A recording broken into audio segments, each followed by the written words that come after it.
Timber Creek, Wyoming Territory, autumn 1883.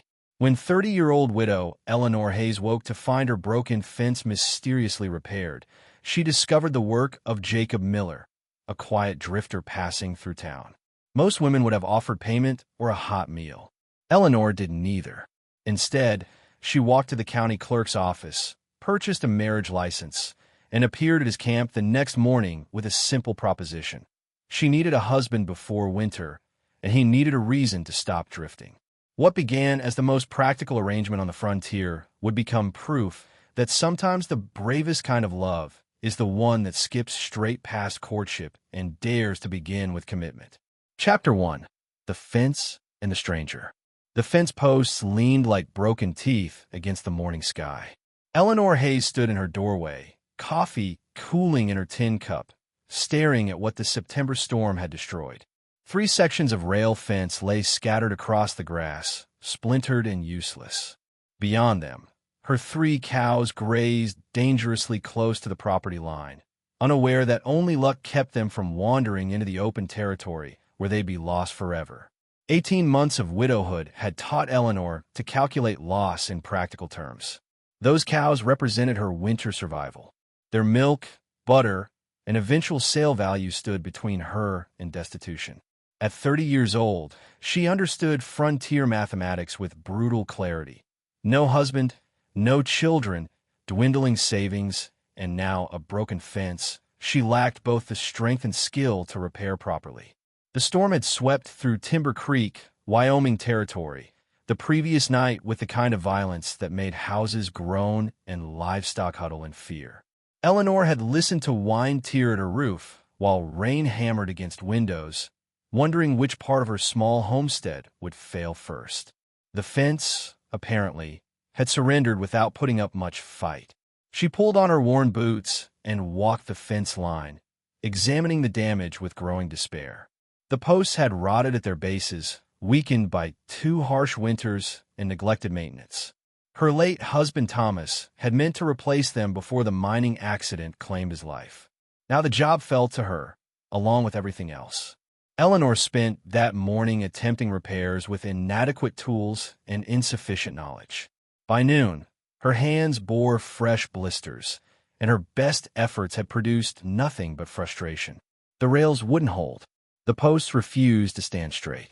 She finally abandoned the work, drove the cows closer to the barn, and retreated inside to consider options she didn't have. The town held a handful of men who hired out for fence work, but Eleanor's savings couldn't stretch to cover their rates. Her nearest neighbors lived 3 miles east, managing their own struggles. She could ask for help, but frontier charity came with invisible price tags, obligations, gossip, and the kind of pity that made her skin crawl. That evening, she fell into exhausted sleep, still calculating impossible solutions. Morning arrived with surprising silence. No anxious lowing from wandering cows, no urgent need to chase livestock across open prairie. Eleanor rose slowly, confused by the absence of crisis, and looked out her window. The fence stood perfectly, not merely patched or temporarily secured, but properly rebuilt. New posts sank deep and straight. Rails fit together with precise craftsmanship. Even the gate, which had hung crooked for months, now swung smoothly and level. The work spoke of skilled hands and patient hours. Eleanor stepped outside barefoot, coffee forgotten, and walked the fence line in stunned silence. Whoever had done this possessed genuine carpentry knowledge. The posts were braced correctly, the rails seated in proper notches, the entire structure built to last years rather than seasons. Tracks led from the fence toward Willow Creek, where cottonwood trees marked the water's edge. Eleanor followed them with growing curiosity until she spotted the camp. A small fire ring, bedroll arranged on oilcloth, and a drifter's sparse belongings organized with military precision. She'd heard mention of a stranger passing through town. The mercantile owner's wife had gossiped about a quiet man who'd bought supplies and asked about work, though he'd shown no interest in staying. Martha Stevens from a boarding house had called him polite but distant, a former Union soldier, judging by his bearing, skilled with his hands but determined not to linger anywhere long. Eleanor stood at a distance, studying the empty camp. Boot prints suggested a tall man, broad through the shoulders. The careful arrangement of his belongings indicated discipline and competence. No whiskey bottles, no playing cards, no signs of the vices that plagued many drifters. She returned home and spent the afternoon making quiet inquiries in town. His name was Jacob Miller, 35 years old, unmarried, no family anyone knew about. He worked for cash when he needed it, moved on when restlessness overtook him, and kept his past locked behind silence. That evening, Eleanor sat on her porch watching sunset paint the sky orange and gold. Her fence stood solid. Her cows grazed peacefully. And somewhere near Willow Creek camped a man who'd given her something valuable without asking for anything in return. Winter would arrive in 6 weeks. Her resources wouldn't survive it alone. Good men didn't appear by accident, and capable hands were worth more than romance on the unforgiving frontier. Eleanor made a decision that would shock even herself. Tomorrow, she would walk into town and do something scandalous, practical, and absolutely necessary. Chapter 2. The Proposition. The Timber Creek County Clerk's office occupied a narrow building wedged between the general store and the barber shop, its windows perpetually dusty and its floorboards perpetually creaking. Eleanor pushed through the door at 9 o'clock Friday morning, startling Deputy Clerk Howard Matthews from his usual contemplation of absolutely nothing. She stated her business with the same tone she might use to purchase flour or nails. She required a marriage license. Howard's eyebrows climbed toward his receding hairline as he shuffled through drawers, producing the necessary paperwork with hands that suddenly seemed unsure of their purpose. He asked the groom's name, pen poised above blank spaces that demanded information Eleanor couldn't yet provide. She told him to leave it empty for now. She'd return with the details shortly. The answer satisfied no one, least of all Howard, whose expression suggested he'd just witnessed something either scandalous or insane, possibly both. Eleanor paid the fee, accepted the folded document, and walked back into morning sunlight while the deputy clerk's shock crystallized into gossip that would spread through town faster than wildfire through dry grass. By the time Eleanor crossed Main Street, Martha Stevens had already emerged from the boarding house, apron still tied around her substantial waist, eyes bright with curiosity barely disguised as concern. The mercantile owner's wife appeared in her doorway moments later, having abandoned customers to witness this unexpected development. Even Reverend Blackwell slowed his purposeful stride toward the church, his expression caught between pastoral concern and frank nosiness. Eleanor ignored them all. She walked past the last buildings of Timber Creek, following the wagon road until it narrowed into a footpath that wound toward Willow Creek. Her heart hammered against her ribs with each step, but her resolve never wavered. Desperation made excellent armor against embarrassment. The camp came into view through cottonwood branches still heavy with yellowing leaves. Jacob Miller crouched beside his fire, tin cup in hand, morning coffee steaming in the cool air. He looked up at her approach, surprise flickering across weathered features before settling into cautious neutrality. Eleanor stopped at a respectful distance, the marriage license folded in her coat pocket like a weapon she wasn't yet ready to draw. She began with gratitude for the fence, acknowledging his craftsmanship and the value of his unasked for assistance. He accepted her thanks with a brief nod, his pale gray eyes studying her with the same careful attention he'd likely given the fence posts. Then she stated her business with the same directness she'd employed at the clerk's office. Winter will approach in 6 weeks. Her resources wouldn't carry her through alone. She needed a husband for reasons both practical and social. He needed a reason to stop drifting before autumn cold turned into something more permanent and less forgiving. The proposition hung in the air between them like smoke. She offered a roof that didn't leak, hot meals, companionship without demands, and a homestead that could prosper with 2 people working it instead of one struggling alone. She promised nothing about love or romance, made no claims about happiness or fulfillment, just survival, partnership, and the basic dignity of having a place to belong. Jacob's silence stretched long enough that Eleanor began calculating her retreat. Then he asked what she knew about him. She answered honestly, almost nothing, and that was acceptable. She didn't require his history, only his commitment to staying through the winter and contributing his labor to their mutual survival. He stood slowly, unfolding to his full height, and Eleanor realized he was taller than she'd estimated, broader through the shoulders, with hands scarred by work and war. He asked what would happen if winter ended, and they discovered they'd made a terrible mistake. She responded that frontier marriages rarely dissolved over mere incompatibility, and even bad company beat freezing to death alone. Something shifted in his expression then. Not quite amusement, but close enough to suggest he appreciated her brutal practicality. He asked when she needed an answer. She produced the marriage license from her pocket and told him she needed it now.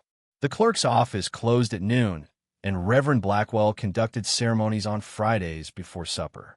Jacob stared at the document like it was a legal contract requiring his signature, which in fact it was.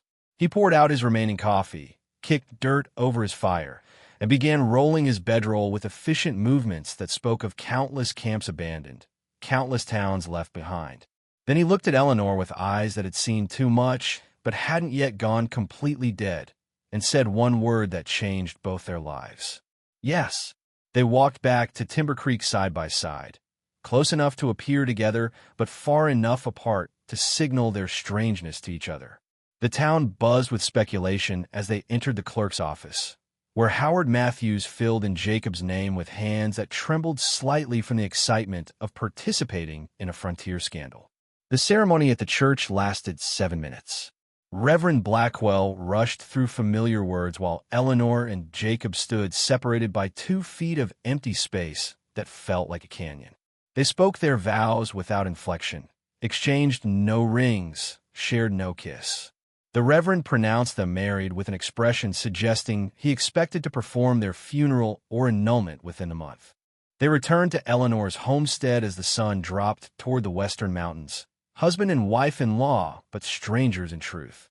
That evening passed in awkward silence, punctuated by the scrape of spoons against bowls and the crackle of fire in the stove. Eleanor showed Jacob the small room off the kitchen where he'd sleep, explaining that her bedroom remained upstairs and private.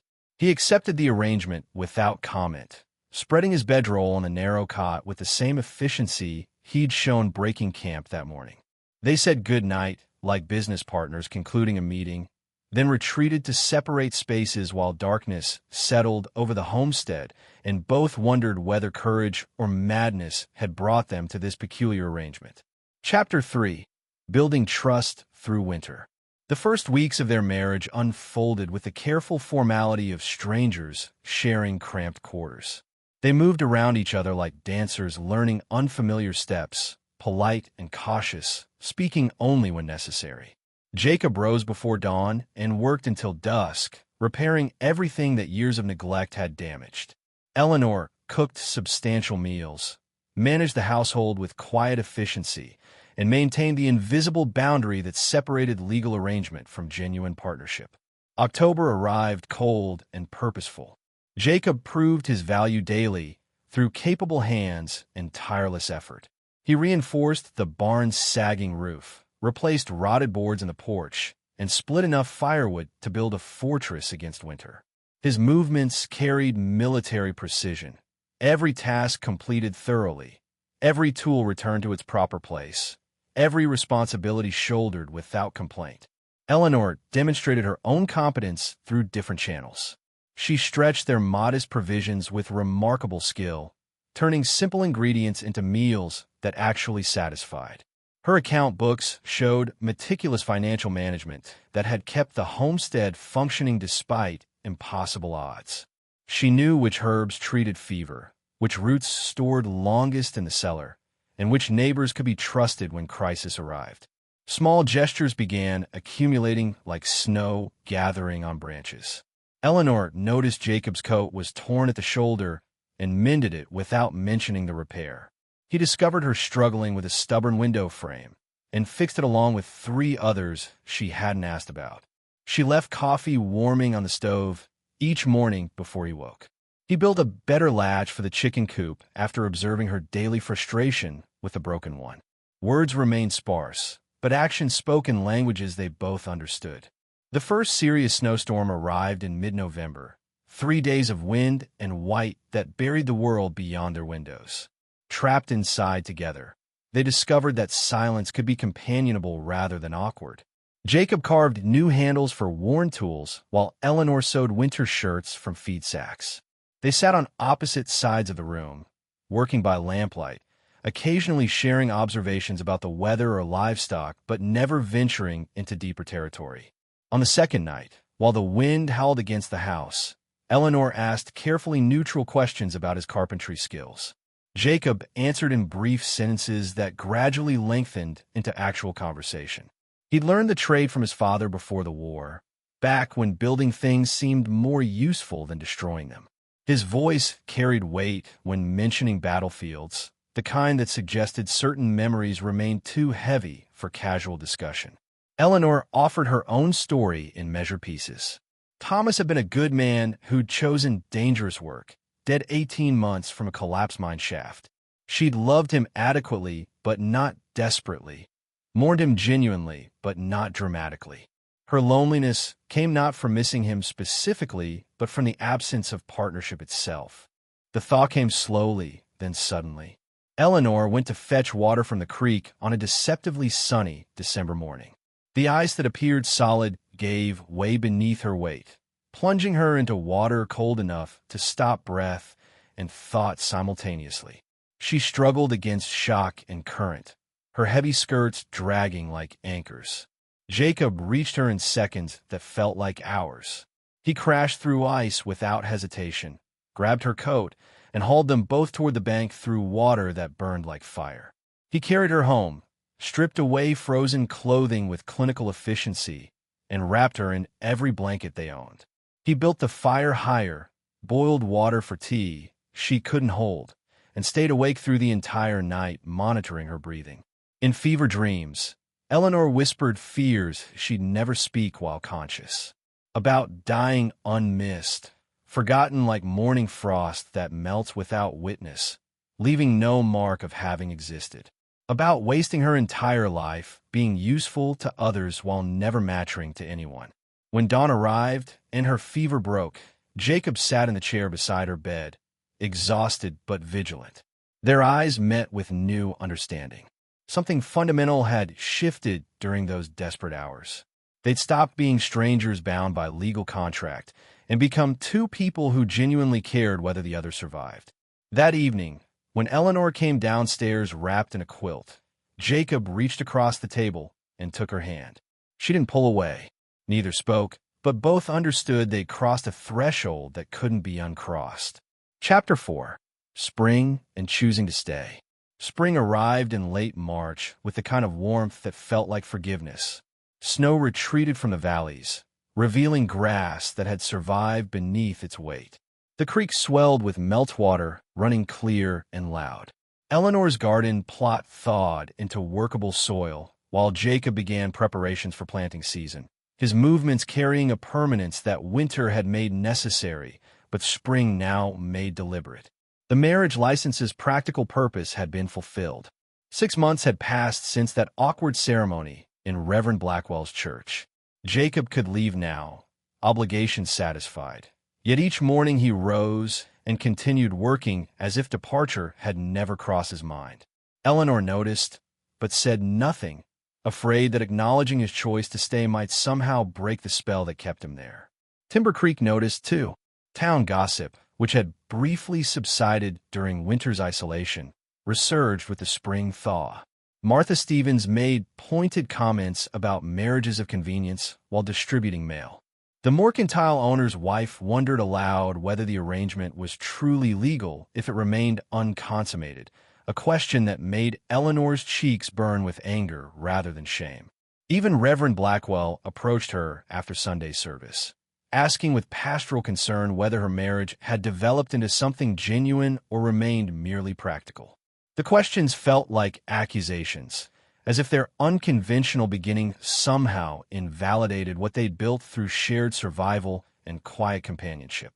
The real challenge arrived on a Tuesday morning in mid-April. Thomas's parents appeared at the homestead in a hired wagon, accompanied by a lawyer from Cheyenne whose expensive suit looked absurd against the frontier backdrop. They'd come to claim rights to the property, arguing that Eleanor's hasty remarriage constituted abandonment of her first husband's legacy.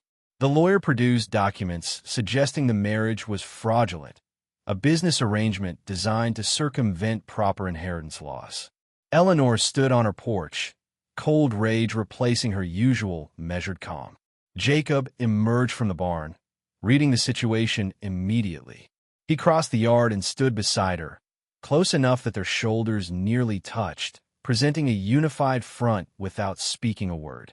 The confrontation moved to the land office in town, where territorial law and frontier custom collided in cramped quarters smelling of ink and old paper. Thomas's father claimed the marriage was a sham, entered into for convenience rather than genuine affection. The lawyer cited precedents and regulations, while Eleanor's former mother-in-law wept theatrical tears about her son's memory being dishonored. Jacob's response came quietly but absolutely. Their marriage was legitimate precisely because it hadn't started with romantic delusion. They'd built a partnership through honest work and mutual respect, which made their bond more real than half the passion-fueled unions that dissolved at the first hardship. He'd stayed not because the law required it, but because he'd chosen to keep choosing Eleanor every single day. The land office clerk, after consulting dusty law books and territorial statutes, ruled in their favor. The homestead belonged to Eleanor, and her marriage to Jacob, however unconventional its origin, met every legal standard for legitimacy.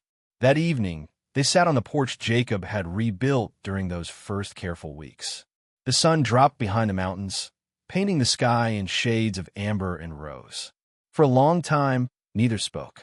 Then Jacob broke the silence with words he'd carried since autumn. He'd been drifting for 8 years, he confessed, running for battlefields where he'd survived while better men hadn't. Every town became temporary because staying meant admitting he deserved peace, deserved the ordinary life that dead friends would never experience. Guilt had become his only constant companion, easier to carry than the weight of building something permanent. Eleanor responded with her own confession, delivered with the same straightforward honesty that had characterized their entire relationship. She'd chosen him not just for his capable hands or convenient timing, but because she'd recognized something essential in a stranger who repaired broken fences without asking for thanks. She'd seen someone who needed saving as much as she did, and understood that sometimes the bravest thing two people can do is save each other. Jacob turned toward her then, really looked at her in the fading light, and saw not the desperate widow who'd appeared at his camp with a marriage license, but the woman who'd fought beside him through impossible winter, who'd trusted him with her survival and her slowly healing heart. Their first genuine kiss happened without a dramatic prelude. Just two people acknowledging that what they'd built together mattered more than how it began. Not passion born from romance, but something deeper, affection earned through shared struggle, respect forged in daily partnership, and love grown from the deliberate choice to keep choosing each other. Years passed in the way frontier years do. Hard work, good harvests and bad, children that never came but stopped maturing against everything else they'd built. Their homestead prospered through combined effort and stubborn determination. Jacob's carpentry skills brought steady income, while Eleanor's garden became legendary for producing abundance from stubborn soil. Their story became local folklore. The widow who brought a marriage license instead of pie. The drifter who fixed a fence and found a home. Reverend Blackwell eventually admitted he'd been wrong about their chances, while even Martha Stevens conceded that unconventional beginnings sometimes led to the strongest endings. Decades later, visitors still noticed the fence first, always perfectly maintained, posts straight and rails fitted with craftsman precision. Jacob tended it like sacred ground, a reminder that sometimes love begins not with grand gestures, but with simple acts of fixing broken things. Their headstones eventually rested in the small cemetery outside Timber Creek, side by side beneath the cottonwood trees where Jacob had once camped as a stranger. Eleanor's epitaph, carved by Jacob's own hands in his final months, reads simply, "She dared to ask, and he dared to stay." Hey partner, if you enjoyed this Wild West story, stay with us and subscribe for the next Wild West tale is just a day away.